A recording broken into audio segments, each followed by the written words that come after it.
Hey everyone, welcome to some more Total War Warhammer 1. So I'm playing the Season of Revelation right now, playing as the Wood Elves, which I thought would be kind of fun. It's a little separate side campaign that comes with the game, or with the Wood Elf expansion. I'm not sure how effective the Wood Elves are in the main game, which I think might be why they made this. But it's kind of cool. You have this big map, but it's actually just Athel-Loren and Bretonnia, a little bit into the mountains. You've got actually Carrick Ziflin up here. We've got Musalon out here, and that's really about it. So it's a really limited map. So you can kind of see here that we've pretty much united all of the Elven realms, mostly. I keep having problems where I've got a few, like Kavarok here. I also had the Tyr or Fear Derek were also my allies that were doing stuff, and then they just said they decided to declare war against all of Bretonnia, and I had to kind of like, okay, fine, I'll have to personally take over your realms because you're causing problems. So the orcs are causing a little bit of problem early on. This campaign's really difficult. The beastmen hordes that you have to deal with that are coming right at you are real trouble. Anyway, so just want to give you kind of an update on where things are. I thought it'd be kind of fun to do. It's a pretty cool little campaign. I really enjoy it. I could probably go ahead and jump right to the last mission now if I wanted to, but I want to upgrade my armies, and I also want to do all of the story quests for Durthu and for Orion. So we've got more Beastmen keep showing up. I keep killing him over and over again. He keeps coming back, which is, slightly irritating. So we've got the Fear. We're kind of based here out of the Feast Hall of War Dancers. I recently took this over because they had this settlement and they actually have this settlement up here. They took over Orcamont. There have been a couple weird things like this. So in this case, they suddenly decided to declare war against all of Bretonnia, so I took over this. Now all they've got left is an army wandering around somewhere and the little holding in Orcamont. I think their army's out here. So very recently, I had a similar thing happen with my allies down here. The Kavarok just recently declared war against all of Bretonnia. I sided on that side because I didn't want to start a war. I'm currently have like military alliances with everybody on Earth, except for like the orcs and the beastmen, of course. So it was a major diplomatic problem. So I had to kind of side against them. And like, okay, fine, I'll just take it over. In the meantime, their army came up here and destroyed Tal Eth Air, which was kind of irritating. I took it back. I just resettled it, trashed their army. And these guys over here down in the corner are actually my vassals. They turned on me pretty early on, but they've been pretty steadfast vassals and allies since then. I have expanded out into the Summersfall Fort. A lot of the area here got trashed by beastmen early on, and the Bretonnian factions just have never resettled stuff. So like I thought about taking Bruce, but thought it might antagonize the Bretonnians, but maybe I should have. So the other thing that was kind of weird early on, my first allies were which faction was it? I have to look at the map. It was they start with a T, Tara something or other. They're up here, weren't they? They're one of the main. Yeah, Torgavon. So the Torgavon were like my first ally because I start like down over here around the Oak of Ages. So I allied with them, and the other elf factions kind of were decided to screw them over and trash them. So they had an army left, but all their territories were gone, so they were still in existence, but they were taking attrition every turn because they had no settlements left. So I managed to get a, not vassalage, but confederation with Arguelon, and then they kind of wandered way up north and kept raiding my territories up here for a while. And I don't know if that was just something to keep themselves alive or what, but it's kind of weird. Is they're like my ally and they're raiding me. Then they wandered off, and the next thing I knew, they had gone up here to Grunair and had taken it over. So all of a sudden, this area up here was now part of their little elf kingdom again. And then I was able to eventually get them to confederate with me as well later, so that's why I have this, and we've kind of pushed up into here a little bit. I had taken this before, and the orcs have just recently come down and trashed it, and I'm kind of moving in on it. I had thought it'd be better to leave the orcs up here to kind of keep the dwarves busy rather than destroy all of the orcs, and it's kind of the same reason I didn't trash the orcs here. I kind of wanted to keep the Bretonnians busy, although they are also fighting Musalon out this way. And I've kept directing them to go attack Massive Orcal here, but they just never do. Actually, my own little elf dudes here have gone up and fought them more than the Bretonnians, but kind of fun. So I do need to upgrade some armies. We've got Durthu down here who's getting ready to trash the halls of Equos. So fittingly, he's got a big sort of tree-manish army with a regiment of renowned treekin. My agent out here doing some stuff.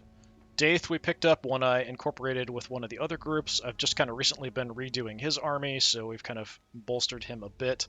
A bit light on the archers, but doing all right. Isrestat was my second leader I had after Orion, and hasn't been getting a ton of action. She's kind of been wandering around and sort of handling things inside in case we get attacked, holding territory and stuff, kind of dealing with beastmen wandering around. And I've just recently upgraded her army a bit, so she's got a bit better units.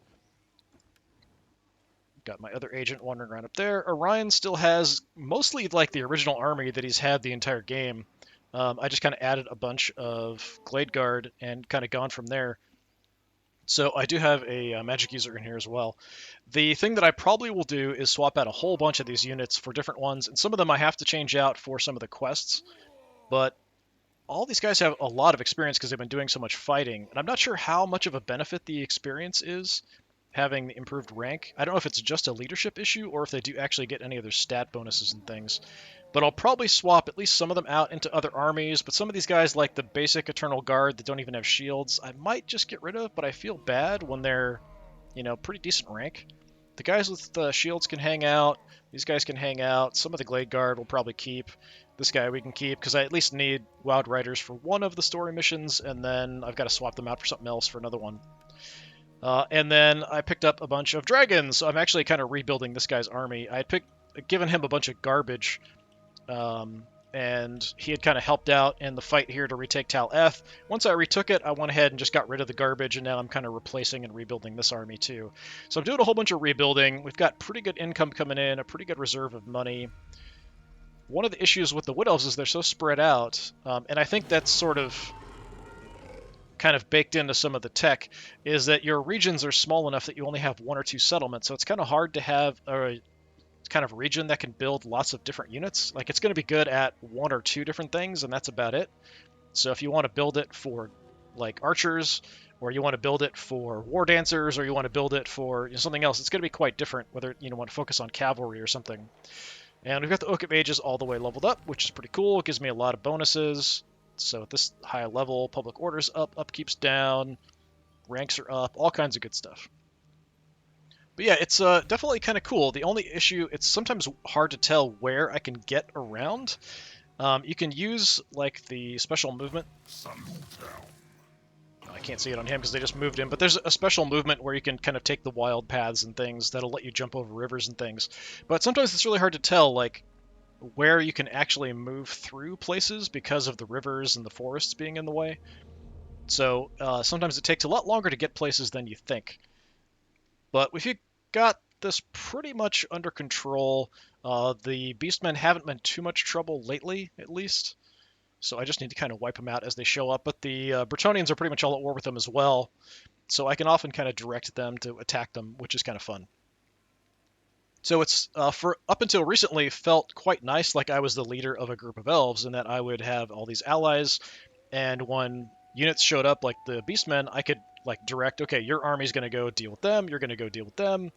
My armies I can kind of do what I want with, or I could kind of use their armies to rely on as domestic defense. But that's sort of changed as they've kind of decided to start just randomly declaring war with all of Bretonnia. And it's like, dude, you have one city. You're not going to take on all of Bretonnia, you idiot. So that's been a bit of an issue. But yeah, I think I might have to finish off at least the orcs up here. I think I might have to just finish them off in this area. Maybe just leave this empty, and hopefully the dwarves aren't going to eventually try to attack me.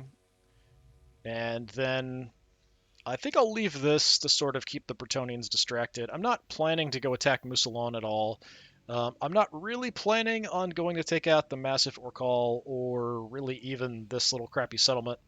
I'll just kind of deal with the Beastmen as they show up. We'll try to rebuild all my armies, get them upgraded in tech, and then just do my story missions, and then go to the last story mission. So probably not a huge amount of time left in this campaign, but it has taken quite a while. I'm turning like 82.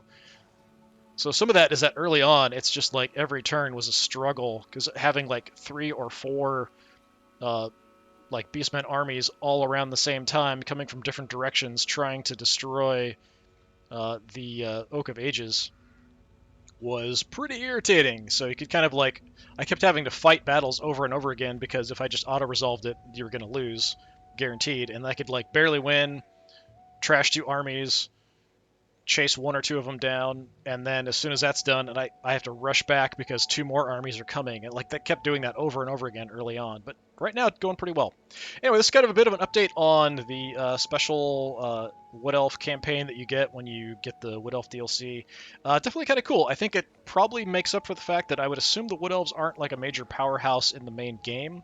Maybe they're better when you combine it with Warcraft or Warcraft when you combine it with Total War Warhammer 2, and kind of have everything together. Maybe they have a few more options. I'm not really sure, but it seems like the best way to go is just ally with Bretonia as much as you can. Hope other people trash Bretonia, take over some things opportunistically, but dealing with the Beastmen early on was definitely not easy.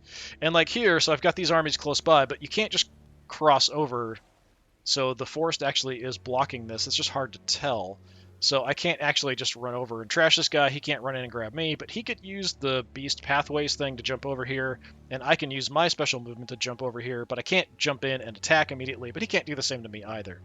So yeah, it's kind of an interesting little campaign. So I'm trying to keep everybody on fairly good terms while I get everybody rebuilt, and then I can deal with the story quests, and then just finishing off the campaign. I'm assuming the last battle is going to be pretty nasty, but you never know. Anyway, this is kind of a look at the current campaign I'm doing. So this is, again, the Wood Elf campaign that comes with the DLC, where you're just playing with the map that's just Athelorn and Bretonia, which is kind of cool. I like the really big one. I'm actually, the next time I play the main campaign, I kind of want to look and see how much of this is replicated on the world map when you play, if you wanted to play as the Wood Elves. Anyway, this has just been a quick look at what's going on. Again, this has been Total War Warhammer 1. I've been Disturbing Puppet. Hopefully I'll see you again next time. Until then, have a good one.